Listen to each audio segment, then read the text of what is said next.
My parents did not love me. When I got married, they didn't come to my wedding or support me. They justified this by saying they gave all their assets to my sister, claiming she was better than me. Growing up, James always felt like an outsider in his own family. He was the eldest child, and he thought that would come with a certain level of responsibility and respect. But instead, he felt constantly overlooked. His parents, Laura and Tom, adored his younger sister Emily with a love and affection that was painfully obvious. Emily was 4 years younger, and to everyone around them, she was simply extraordinary. She had curly hair and a soft voice that captivated his parents. She was effortlessly charming, while James was often described as serious, responsible, and independent, labels that often felt more like dismissals than compliments. The favoritism showed up even in the smallest of incidents. Once, when James scored the highest mark in his math class, he rushed home, excited to share the news with his family. He had stayed up late for weeks preparing, dedicating every spare moment to ensure he didn't miss a single problem on the test. When he finally saw his score, it felt like his hard work had paid off, and he couldn't wait to tell his parents. Laura was at the kitchen table, helping Emily with her science project. Tom sat nearby, reading the newspaper, but he looked up when James entered, a rare moment of attention from his usually preoccupied father. Mom, Dad, I got a perfect score on my math test, James announced, barely able to contain his pride. Laura glanced up briefly, offering a quick, "That's nice, honey," before turning her attention back to Emily's project. Tom simply nodded, murmuring, "Good job, James," before returning to his paper. Just then, Emily exclaimed, "Look, Mommy, I made a volcano." Laura and Tom immediately turned to her, showering her with praise about her talent and creativity. James stood there, his accomplishment left unacknowledged, his heart sinking. This wasn't an isolated event. It was just the beginning of a long line of disappointments.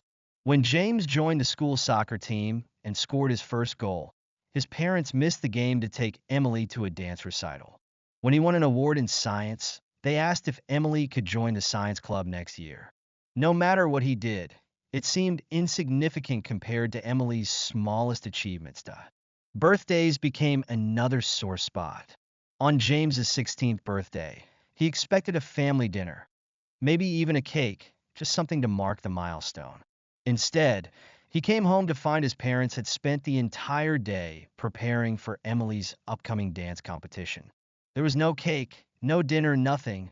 When he brought it up, Laura merely said, "James, honey, Emily's competition is very important to her.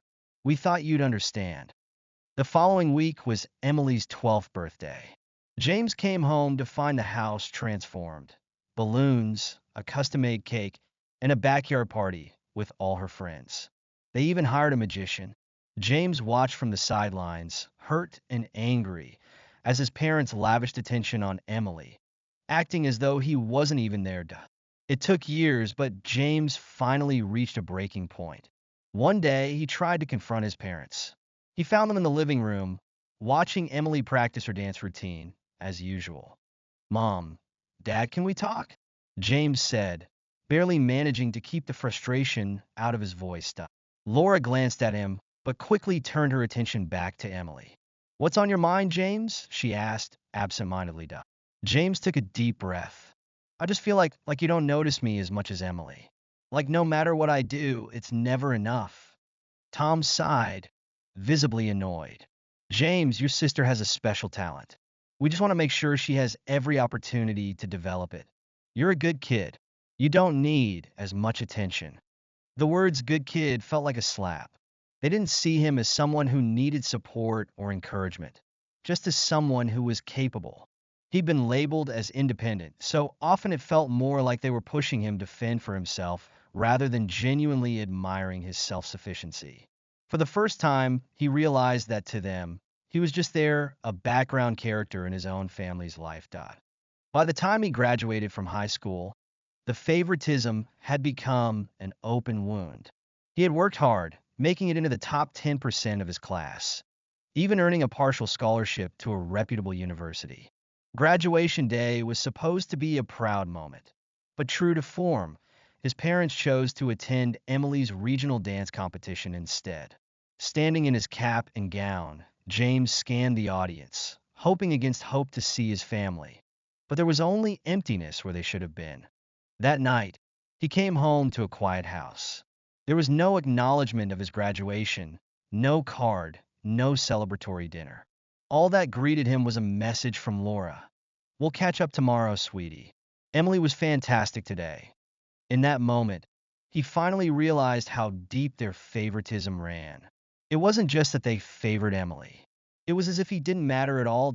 College became James's escape, a place where he felt free for the first time. He made friends who respected him for who he was and achieved success on his own terms. For once, his accomplishments weren't overshadowed by anyone else. He found himself wondering why he had tried so hard for so long to win his family's approval. During the summer after his sophomore year, he went home, hoping things might have changed. But the moment he walked in, he saw Emily's awards and trophies displayed prominently in the living room. His own academic awards were nowhere to be seen. During a family dinner, Laura proudly announced, "Emily has been accepted into the State Ballet Academy. Isn't that wonderful?" Trying to join the conversation, James mentioned his recent academic achievements. "I made the dean's list last semester." Laura's response was dismissive. "That's nice, dear." She turned back to Emily. "Now, tell us more about the academy." James felt something snap. For years, he had swallowed his disappointment, hoping they might one day acknowledge his efforts. But that night, he finally allowed himself to confront them. "Do you even care that I exist?" he asked, his voice trembling but firm. The room went silent. Emily looked down, visibly uncomfortable, but Laura and Tom simply looked shocked, as if they couldn't fathom why he'd say such a thing. "James," Tom said with a sigh, "don't be so dramatic. We love you. It's just that Emily needs more support." "Needs more support?" James's voice rose. "I've been ignored my whole life. Everything has been about Emily, as if she's the only one who matters. You've never celebrated a single thing I've done. Not my graduation, not my grades, nothing." Laura shook her head, visibly upset. "James, you don't understand. Emily needs us." That was the last straw. James stood up from the table, his heart pounding with years of suppressed resentment. "Fine. If you don't need me, maybe I don't need you either." That night, he packed his things and left. He returned to college, vowing to leave the hurt of his family behind. In college, his life flourished. He focused on his studies, joined clubs, and for the first time in his life, felt like he was building something just for himself. Each success, each achievement was his own, and he didn't need anyone's approval to make it meaningful. Yet, the scars from his family's neglect didn't heal easily. The rest of college brought new relationships, deeper friendships, and eventually Rachel, the woman he'd spent his life with. Rachel came from a warm, supportive family, and her understanding and empathy toward James's situation helped him finally accept that he might never have his parents' support. When they got engaged, James didn't even feel the need to tell his parents.